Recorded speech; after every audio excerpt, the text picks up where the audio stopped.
Okay. The breaking that builds you. There is something we do not talk about enough, and it is the breaking. Not the kind that happens in movies where someone cries beautifully into a silk pillowcase and wakes up with perfect skin and a renewed sense of purpose. I'm talking about the kind of breaking that leaves you staring at the ceiling at 3 in the morning, wondering if you will ever feel whole again. The kind that makes you question if healing is even possible, or if it is just something people say to make you feel better while you are drowning in your own pain. I recently had the honor of sitting down with Feekina Mobley, and let me tell you, this conversation shifted something in me. Feekina is someone who understands the landscape of broken hearts, not from a textbook, but from lived experience and deep spiritual wisdom. They have dedicated their life to helping others find healing when everything feels shattered beyond repair. Feekina is not just a guide in this work, they are a light for those who have been sitting in darkness for far too long. Their impact on making the world a better place is profound because they do not just offer hope, they offer a roadmap. And through our conversation, three truths emerge that I believe every single one of us needs to hear, especially if you have been carrying pain so long it is starting to feel like part of your identity. First, healing is possible no matter the depth of your hurt. Second, a faith and community play a vital role in recovery. And third, your past does not define your future. Now, I know these might sound like the kind of things you would see on a motivational poster at your dentist's office, but stay with me because what Fakina shared, what the stories I am about to tell you reveal, is that these are not just nice ideas. They are lifelines. They are the difference between staying stuck and stepping forward. They are the sacred truths that can pull you out of the pit you have been living in. Let me start with Sarah Jakes Roberts. If you do not know her story, buckle up. Sarah is the daughter of Bishop T.D. Jakes, which means she grew up in one of the most visible families in the faith community. And when she became pregnant as a teenager, the shame was not just personal, it was public. Imagine carrying the weight of your own heartbreak while thousands of people watch, judge, and whisper. Sarah did not just face the normal struggles of young motherhood. She faced isolation, stigma, and a kind of brokenness that made her question her worth entirely. She has spoken openly about those years, about feeling like she had failed everyone, including herself. She described the loneliness of being in a room full of people but feeling completely unseen. She talked about the nights she cried herself to sleep, wondering if she would ever be more than her mistakes. And here is the thing, she could have stayed there, she could have let that shame define her, but she did not. Sarah leaned into her faith. She sought counseling. She prayed, not the performative kind of prayer, but the desperate, raw 3 a.m. kind. She surrounded herself with people who saw her, not her mistakes. And slowly, piece by piece, she built a new sense of self. She stopped letting other people's opinions dictate her worth. She stopped hiding. She started showing up, even when it was uncomfortable, even when she was still healing. Today, Sarah Jakes Roberts is a best selling author, the founder of Woman Evolve, and a pastor who leads thousands.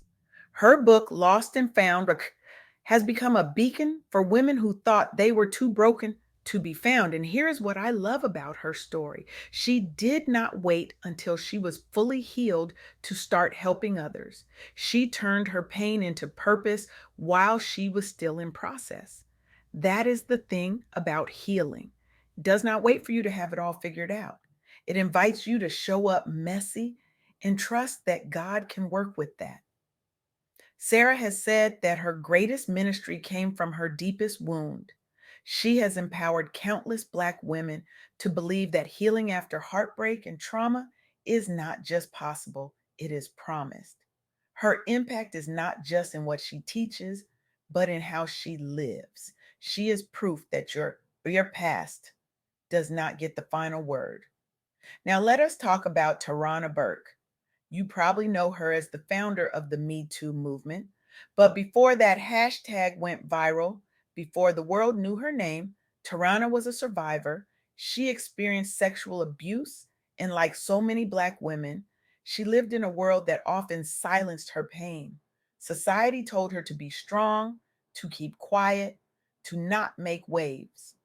But Tarana refused to let that be the end of her story. She turned to faith, not as an escape, but as a foundation. She found healing through community activism and storytelling.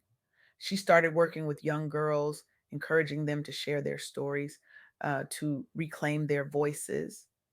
And what began as a grassroots effort in her community became a global movement that changed how we talk about sexual violence and survival.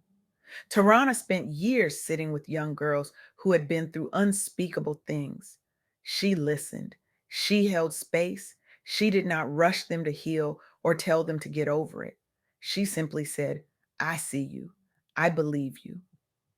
And you are not alone. That kind of presence, that kind of witness is sacred. It is the foundation of real healing. Tarana's work has given countless Black women and women everywhere the courage to say, this happened to me, and I deserve to heal. Her leadership reminds us that healing is not just personal, it is communal. When we share our stories, when we create spaces for others to do the same, we participate in something sacred. We become part of each other's restoration. We stop being victims and start becoming advocates, not just for others, but for ourselves. And here's what Tarana has shown us: you do not have to wait for the world to validate your pain. You do not have to wait for an apology that may never come. You can decide right now that your healing matters. You can decide that your voice matters. You can decide that your story, which certain, even the broken parts, has power. And then there is Tasha Cobbs Leonard. If you have ever been to a church service where her music was playing, you know the power of her voice. But what you might not know is that behind that anointing, Tasha was battling depression. Even as she led worship, even as she inspired thousands, she was struggling with feelings of brokenness that she could not always name. Here is what I find so powerful about Tasha's story. She did not hide it. She sought therapy. She leaned on her faith, and she talked about it publicly, breaking the stigma around mental health in the Black community. Because let us be honest, for too long, we have been told that if we just pray harder, if we just have enough faith, we will not struggle. But that is not how healing works. Faith and therapy are not opposites. Community and counseling are not contradictions. Tasha showed us that you can love God and still need help. You can worship on Sunday and see a therapist on Tuesday. And that is not weakness, that is wisdom. Tasha has spoken about the days when she could not get out of bed. She has talked about the guilt she felt for being sad when she had so much to be grateful for. She has been honest about the journey, the setbacks, the moments when she wondered if she would ever feel like herself again. And in that honesty, she gave others permission to be honest too. Her transparency has shifted entire conversations. She has won multiple Stellar and Dove Awards, yes, but more importantly, she has given people permission to seek help without shame. Her music continues to be a source of healing, not because it is perfect, but because it is honest. She sings from a place of vulnerability, and that vulnerability connects with people in ways that perfection never could. So, what do Sarah, Tarana, and Tasha have in common? They did not wait for permission to heal. They did not wait until they felt strong enough or worthy enough. They showed up broken and trusted that God could meet them there. And that is the first truth Feekina Mobley reminded me of in our conversation.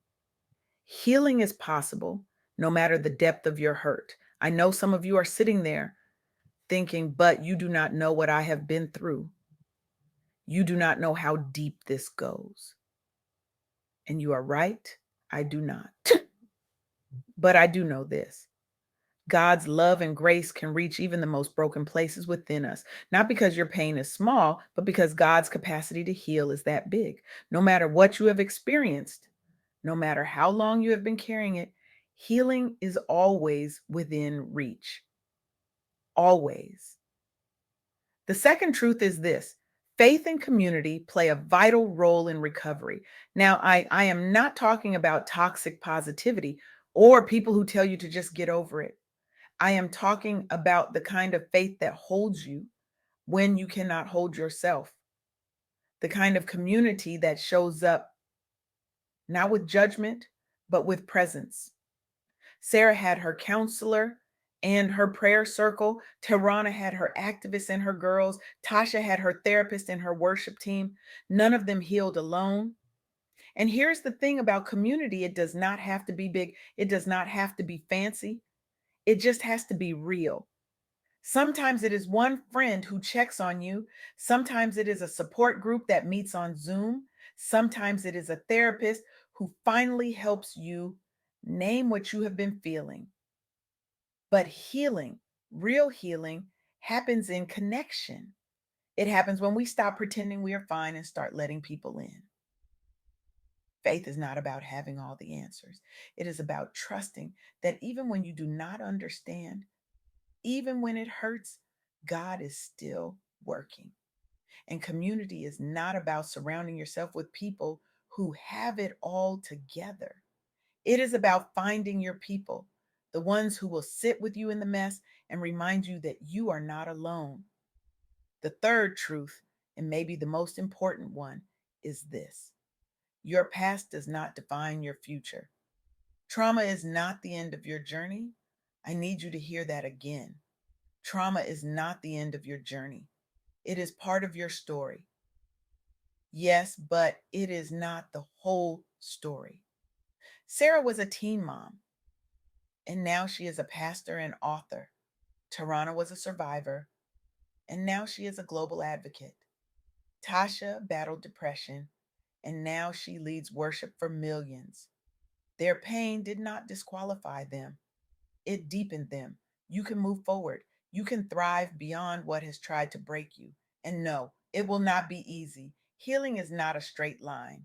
Some days you will feel strong, and some days you will feel like you're back at square one. But every step counts, every moment you choose to keep going, every time you reach out for help, every prayer you whisper in the dark, it all matters. So here's what I need you to hear: you are not too broken, you are not too far gone, you are not beyond repair. God's healing is available to you right now, right where you are. And I am not saying that to make you feel better. I am saying it because it is true, because I have seen it, because Feekina has witnessed it, because Sarah, Taranam, and Tim and Tasha are living proof. Your pain is not the end of your story, it is the beginning of your healing. And that healing, that soft, sacred, powerful healing, is waiting for you. Not someday, not when you are ready, now, today, in this moment. So I am going to challenge you. After you finish listening to this, I want you to do something that might feel uncomfortable. I want you to stop running from your pain. I want you to stop pretending you have it all together. I want you to take one brave, honest step toward healing. Reach out to someone you trust, find a counselor, join a support group. Pray not because you have to, but because you want to. Write down one thing you have been carrying that you are ready to release. Speak it out loud. Give yourself permission to heal. Because here's the truth: the world does not need you to be perfect, the world needs you to be whole. And wholeness does not come from hiding your scars, It comes from letting them be part of your story. It comes from showing up messy and broken and trusting that God can take those pieces and create something beautiful. You deserve to heal. You deserve to be free. You deserve to know that you are loved, seen, and held, even in your brokenness. So take that step. Choose yourself. Choose healing. Choose to believe that your story is not over, because it is not. In the next chapter, it is going to be better than you ever imagined.